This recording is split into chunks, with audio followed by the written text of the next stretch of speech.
Welcome for returning listeners. I know it's been a while, again, since the last one. I had a few duties to perform. This Brennan went down to Georgia.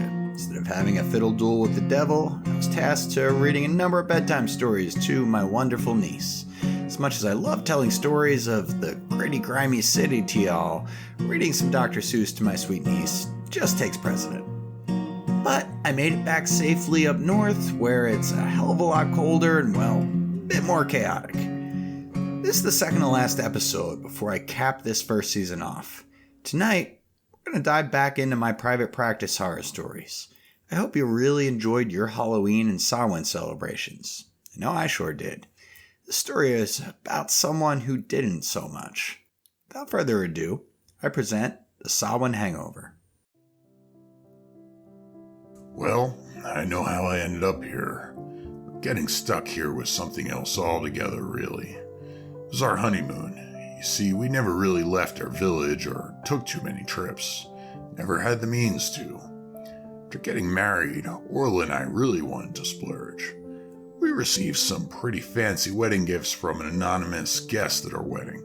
A set of necklaces that would allow us to traverse the veil between worlds on Samhain. You might not be fully aware that there's this world, the spirit world, where a lot of your dead go, right? Well, that's certainly the case, but there are a lot of other worlds too. Essentially, we're from one of them. We'd always heard that in this world, the city of Phear was the place to go. A lot of expats, as you might call them, from our world were already here, and unlike most of the spots in this world of yours, it isn't completely uncommon for what you might call strange beings to be sighted around. I nodded as he sat across me in my office. When he had entered for our first session, he looked like any regular guy. Pretty tall and pretty big, mind you. He looked like he could be a lineman on a professional football team. But aside from that, like any normal guy. Though he was wearing sunglasses long after the sun had gone down, and was masking. I assumed still being very COVID conscious even this long after the worst of it. A lot of folks have some trauma responses where they still feel obsessively compelled to do so all the time. It wasn't that uncommon. He introduced himself as Cathal. A few minutes after settling in, he had taken his glasses off to reveal glowing yellow eyes with black slits, just like my cat Finn's. When he took off his mask, I saw two large fangs protruding upwards from his bottom lip. He had a protruding jaw with a bit of an underbite, which made said fangs even more pronounced. Well, Cathal, I'm all ears, and it sounds like you've got a story to tell. Go on. Tell me what brought you here and what you're hoping to get out of our work together. Indeed I do. You see, Orla and I had a fantastic wedding. Friends, family, everybody in the village where we're from. I couldn't believe it myself how lucky I was. She was the prettiest and sweetest woman I had ever met. She could have had any guy in the whole village, but somehow she fell for me. We had lived close by growing up and our fathers worked together in the mines for years, so we had a few occasions to become acquainted before we started officially going together as adults. We weren't exactly from what you would call the more rich or powerful families of our village, but our families were both generally respected. I could tell that there were more than a few potential suitors for Orla who were envious at best, fuming mad at worst over our engagement and wedding. That's part of what has me here talking to you today. When we received the necklaces that would allow us to come here on the night of Samhain, we couldn't have been happier and more grateful to the anonymous gifter, whoever that might have been.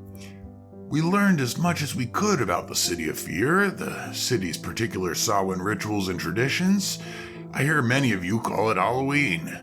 We wanted to know as much as we could so we could make the most of it. We'd only have from sundown your time here until sunup the next day. Otherwise, the veil that's thinned, well, it starts to thicken. More so or less, and travel back to where we're from is either uncertain or possible once it's really thickened. That's a pretty short amount of time to travel so far, isn't it? You'd think so, and I specifically mean you. Time doesn't exactly work the same way across worlds, or at least it would cause a good deal of trouble once we got back. You see, that sunup to sundown span is the equivalent to about a month or so where we're from. Where is that exactly?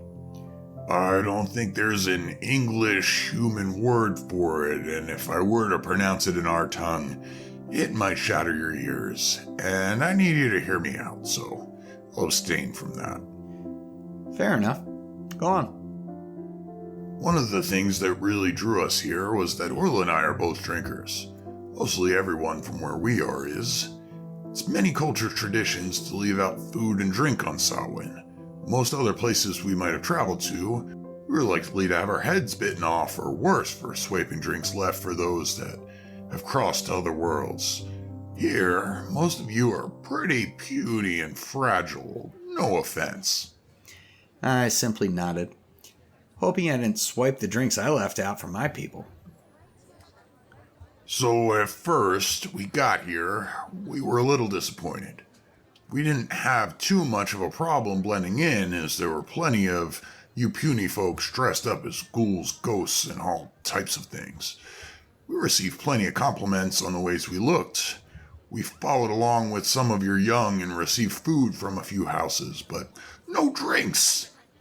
As it got darker and the full dark set in, we did start getting luckier, as we found various places where folks were having fires and setting things aside. Sometimes we just have to sneak into backyards and swipe the drinks while folks were looking the other way. Sometimes, and you wouldn't believe it, how many folks in your world don't lock their back doors. We'd sneak into their houses and raid their kitchens. While the drinks you like to imbibe aren't quite as strong as what we're used to, that just makes it a matter of having to drink more of them. And that we did. Well, we were certainly enjoying our honeymoon and both starting to feel the effects of what we pilfered. We stumbled around the city for a bit until we came upon a giant building. I think you call it a warehouse? I don't remember how we got there exactly or what drove us to go inside. Once inside, there was a fantastic celebration. It was full of adults, loud music, dancing. Those adults in costumes, them thinking we were. And plenty more drinks. Things start to get a bit hazy for me at that point. I remember running into Lorcan. Oh, that fucking guy. He was the offspring of one of the village elders. Always thought he could take whatever he wanted, whenever he wanted. I'm sure you know the sort. Well, he always wanted Orla. He flirted with her any chance he could. I love her, but one thing I can say is that she is a bit of a flirt herself. Didn't immediately dismiss his advances.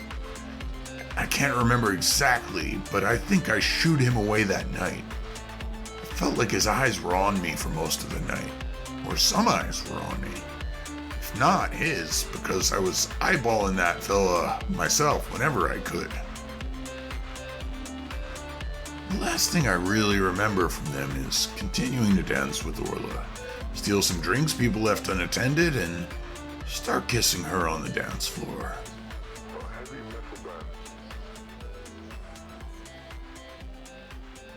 Next morning, I woke up in an alley outside of the warehouse. The sun was shining, and I woke up, I think still a little drunk.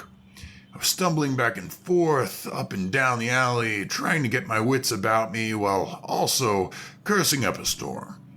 I think I knew deep down before it actually came to my mind that I was fucked.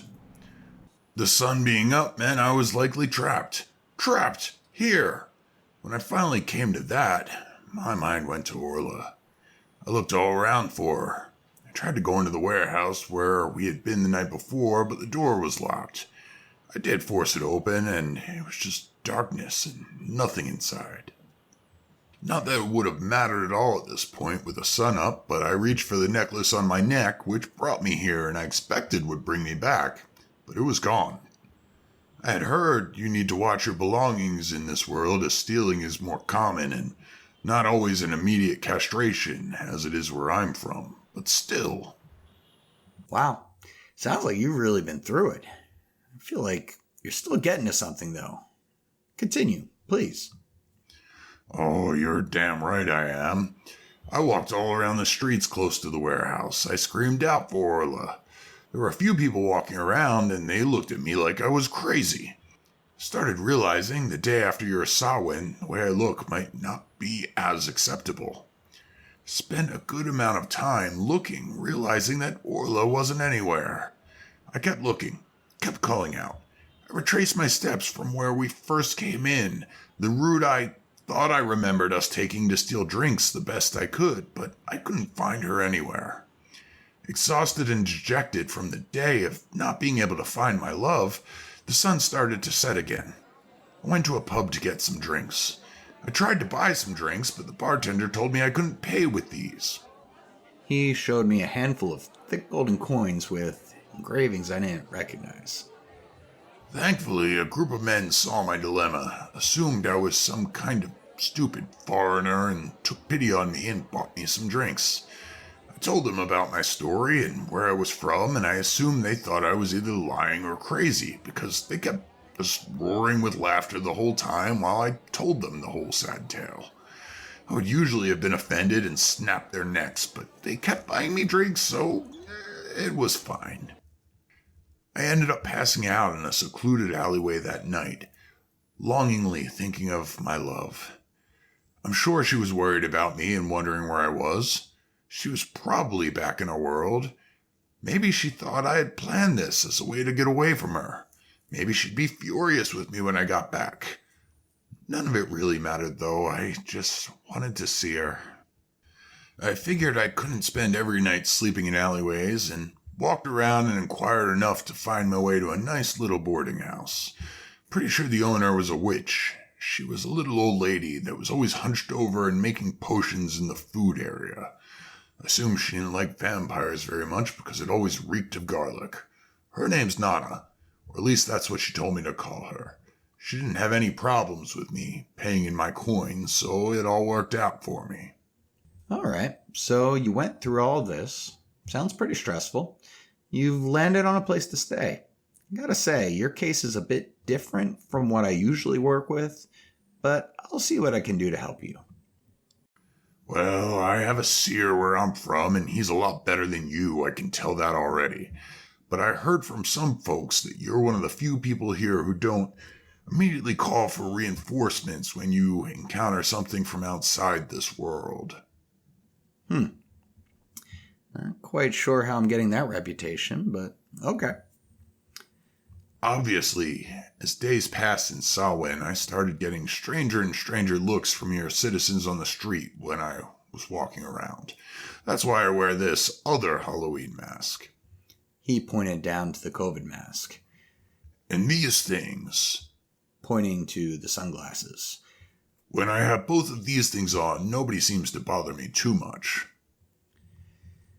So, essentially you're stuck here, in the city of Phear, in our world, whatever you call it. Your wife is likely not here anymore, on another world, the world or realm, or whatever y'all came from. This wasn't planned, obviously, and it sounds like you've had a hell of a time since. All an incredible story. What are you hoping I can help you with, or that you're hoping to get out of us meeting together? Well, I don't have a lot of friends here. I don't have any friends, actually, here. I have nobody to talk to, really, and Nana just always rushes me away from her, smacking me with a wooden spoon when I try to talk to her. It's been lonely. I think I'm going to pick up a few construction gigs and get some money. Okay, well, that's certainly a start. I'm fearful, though. More so than usual. Ever since that night a week ago. A week ago? What happened then? I was out and about during the day, still looking for Orla, in case she got trapped here the same as me.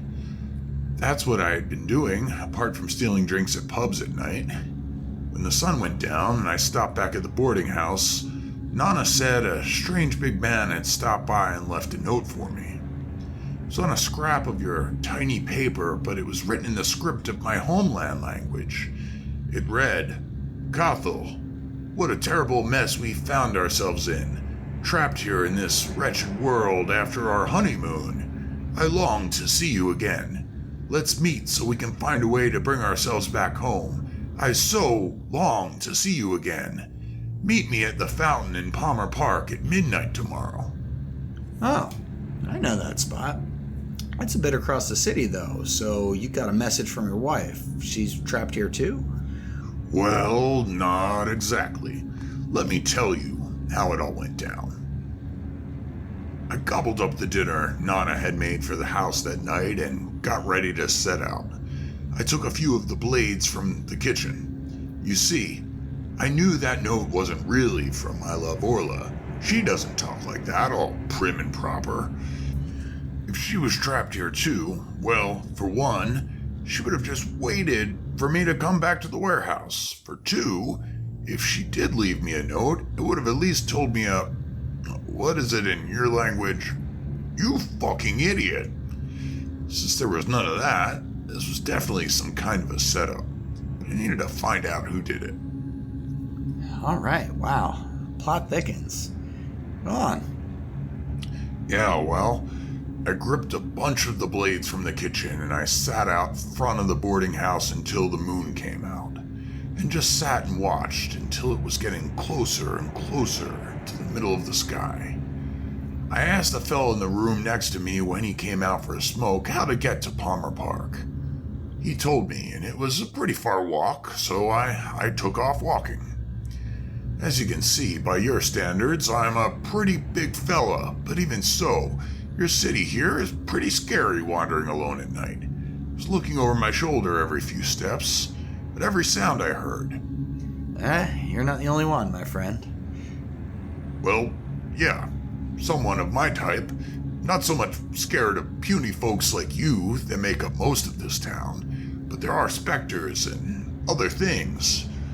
I wandered down the small streets and alleyways on my way to the park, hearing weird whispers and times some screams that sounded like they were coming from either right behind me or right around the next corner. I never could tell.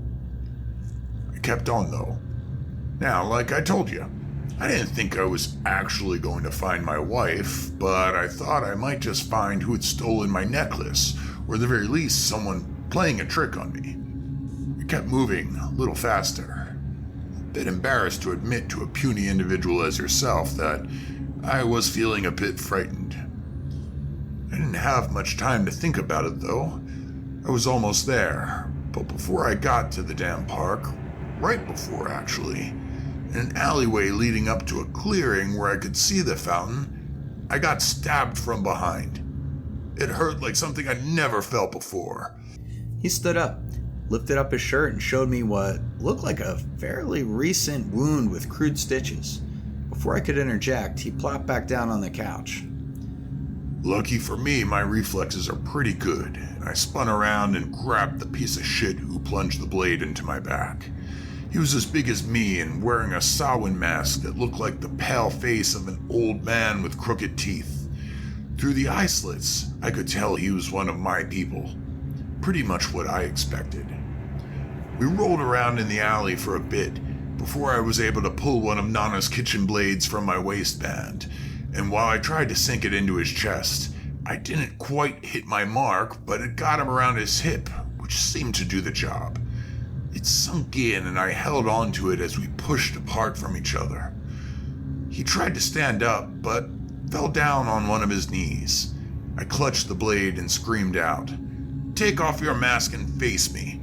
Die like a man and not the coward you were attacking me from behind."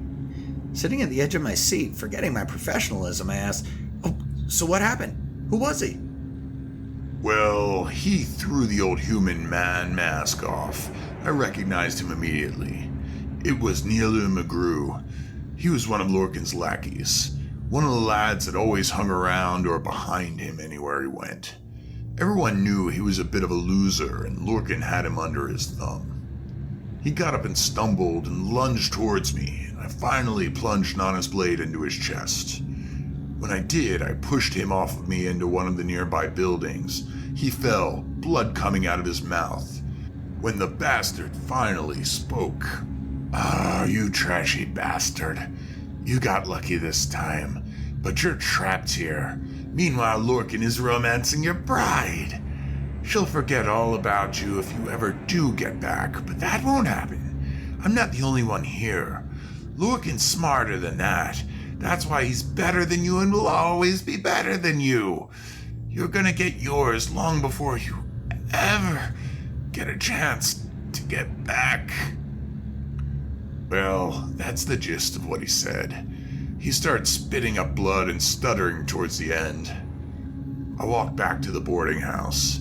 I forgot the blade I left in Nilu, and when I fessed up to Nana, she hit me twice with her wood spoon on the head. She hit me a third time for bleeding on her floor. But there was a fella who lived the floor below me who saw me walking up, who helped me close up my wound. Anyway, ever since that day, I've been both more on edge than I've ever been in my life.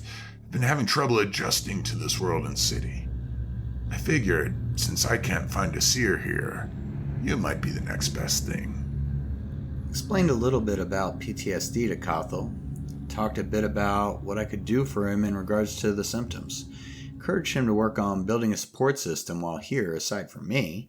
Get some steady work, while also trying to look into other ways to get back to his world without having to wait for a full year.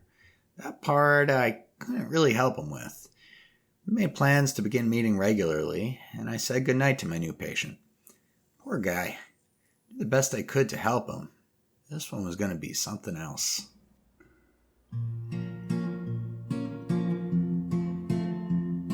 I had a few bad Halloween hangovers myself in my day, but nothing quite as bad as what poor Kothel is going through. Since he'll likely be stuck in the city here until the veil's at its thinnest again, you'd expect a few more sessions or stories about his ordeal in Season 2. If you like this episode, please give it a like, rating, or whatever's applicable on your platform. Hey, leave some comments. I'll get back to you as soon as I see them. I'd also love it if you spread the word. And if you haven't yet, join the City of Phear podcast Facebook page or follow me on Instagram for updates about the last episode of the season, whatever I'm doing in between, and certainly for news about the next season. Days are shorter, nights are darker. Perfect for scary stories, but not always perfect for folks' mental health. Make sure you're taking extra care to get outside, get some sunlight, and do whatever you need to take care of yourself. I'm so happy that you've joined me tonight, and hope you've enjoyed the story. Looking forward to seeing you next time for the season finale, which will be out whenever I get to it. All right, have a great night, folks, and I'll see you back in the city real soon.